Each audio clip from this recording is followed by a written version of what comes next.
What do experts make of this number of GDP, which is arguably the lowest in many, many years? Let's ask all of this to Anubhuti Sahay, the South Asia Economic Research Head at Standard Chartered Bank. Anubhuti, good having you. Thanks so much for joining in. This is Neeraj here. Good morning. Is the number very, very worrying? Or do you reckon this is par for the course because of a lot of other factors, including the liquidity constraints that have hit the consumption side of the economy and will reverse in the quarters ahead? The GDP number.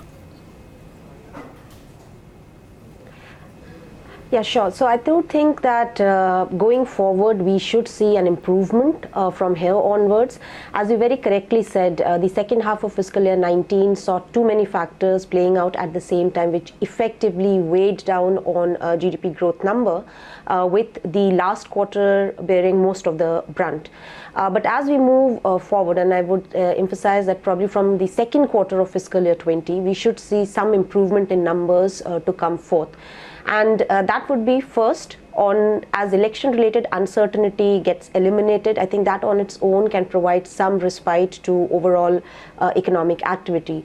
We looked at past 9 national elections, and we have observed that most of the time GDP growth is better in 12 months post-election relative to 12 months before election. Even if you look at a whole host of proxy indicators, which we as economists follow, like odd 25 proxy indicators, almost 65% of them show a turnaround in 12 months post-election. Even if you look at investment, it bottoms out in the quarter when elections actually happen.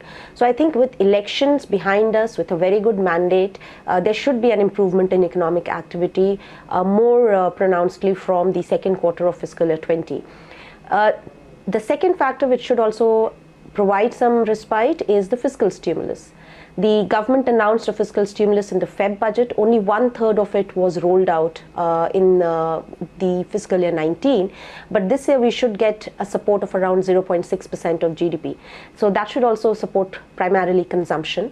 And last but not the least, we should see some statistical support coming in the second half of fiscal year 20.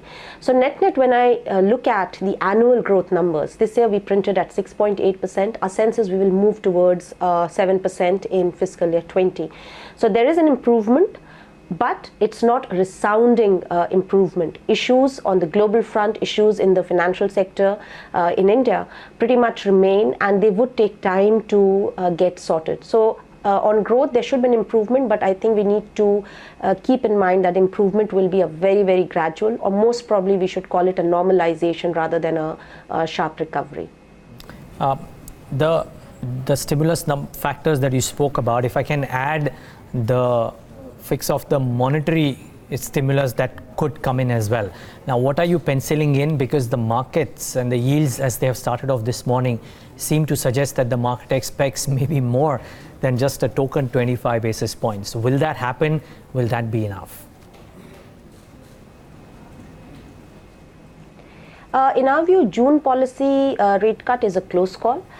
So our baseline view is that we will see a 25 basis points of rate cut. Having said that, this will be one of the first policy meetings, I think, in past 5 policy meetings when the inflation projections will be slightly higher for MPC. So this will be the first time when they will be revising it higher.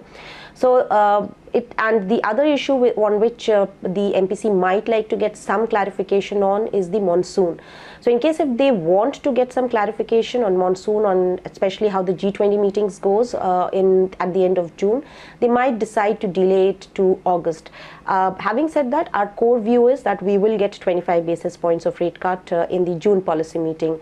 Are we looking for a much larger rate cut at this particular juncture? Our view is no. The rate cuts have to be more calibrated. The bigger change which had to be introduced in the system is already playing out pretty well, and by that I'm primarily referring to rupee liquidity in the banking system. The RBI has taken a whole host of measures, whether it is the SLR, LCR overlap, you talk about OMOs, the FX swap auctions. So liquidity has improved in the system, and from now till September, we will see liquidity staying in surplus on the back of seasonal factors on the back of dividend transfer from the Reserve Bank of India, and also as government starts spending, which was not happening in the first few months of FY20. So I don't think there should be anything very significant on the liquidity at this particular juncture, because on its own liquidity is going into surplus. A rate cut, yes, that is something which we are expecting in the June policy meeting. Anubhuti, good morning to you. Just comment on what's been happening with bond yields the last 3 weeks. On a weekly basis, we've been seeing easing in line with what global yields have been doing as well. What do you anticipate could be the further trajectory for yields going forward? Do you see further softening? So, as you very correctly said, right now if you look at Indian bond yields, it's primarily following what's happening on the global front. So if you look at the US 10-year yields, it has gone down by 40 basis points, and a similar kind of a mood is pretty much reflected in a lot of bond yields in India. The other factor which is also helping Indian bonds market at this particular juncture is expectation of a rate cut, especially after the Friday GDP print, which was softer than market expectation. And last but not the least, oil prices, which is now coming towards 60. It was just above, close to 70 a few weeks back. So a lot of factors are playing in favor of bond yields at this particular juncture. Our strategy team has, on back of these factors, has put out that we can see, especially if we are talking about the 9-year IGBs, we are targeting around 6.95 to be hit. It is already trading at 6.98%, especially after the developments globally over the weekend. So that's where we think it will lie down.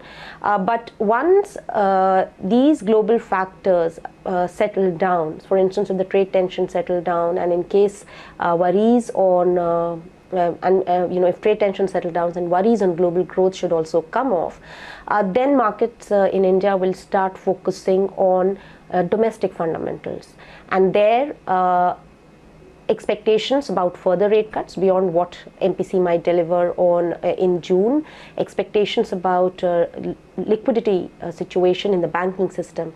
So till September, liquidity can remain surplus, but come H2, it will turn into deficit again, and that is negative from the bond yield perspective. And the bigger factor would be what we can see in the upcoming budget on 5th of July. Do we see an expansionary policy, or do we see status quo as it was in the Feb 2019 policy meeting? From the bonds market perspective, global factors are supporting it at this particular juncture. But once you take that out of equation, markets are concerned about the supply-demand dynamics. And in our view, that will remain the fundamental driver once we move away from whatever has happened recently. All right. But do you feel this has been a pretty quick move on the yields? I mean, I remember at the time when the interim budget was announced, or even at the time of state elections, we were somewhere closer to about 7.3, 7.4. And we traded probably in a band where you saw the yields come off by about 25 basis point at max. And now the move that's happened over the last 2 or 3 weeks, that's been a sharp one. Does that, how do you read into the pace at which we've seen the yields coming off? Yes, so it has been very quick paced, and as I said, there are a lot of factors which are right now supportive of bond yield. The most important, it started to a great extent with a very positive mandate for the next government. I think that took out a lot of uncertainty, and then the other point was related to oil prices and of course what's happening globally. If you just take a step back to 2 weeks back, we were not at that particular juncture, probably the trade tensions between US and China were not looking as elevated, were not as heightened at this particular juncture.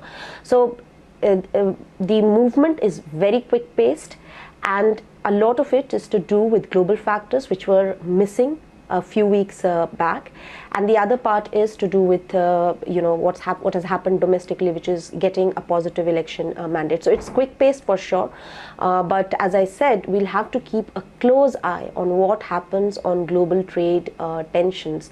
If you extrapolate it, the market is actually reading global trade tensions, and they expect that it will weigh down on economic activity, especially out of China, which effectively means more accommodative monetary policy.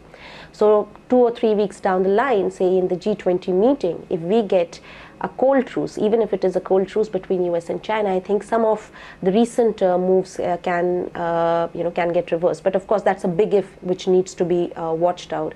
So from the market's perspective, I think what's happening globally, what's happening to trade tension remains extremely important, because that is the prime driver of yields at this particular juncture. Anubhuti, just one quick last question.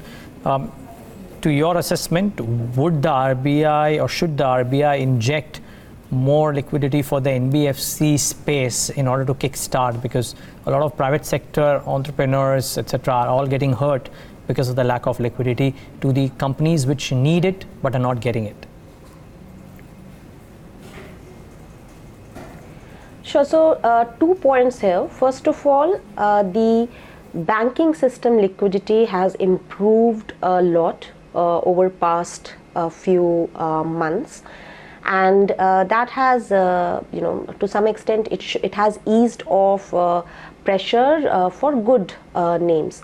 Second, whether a separate channel for credit line should be given to NBFC or not would primarily be decided by the RBI on the basis of the fact if whether it sees this whole issue turning into a systemic risk.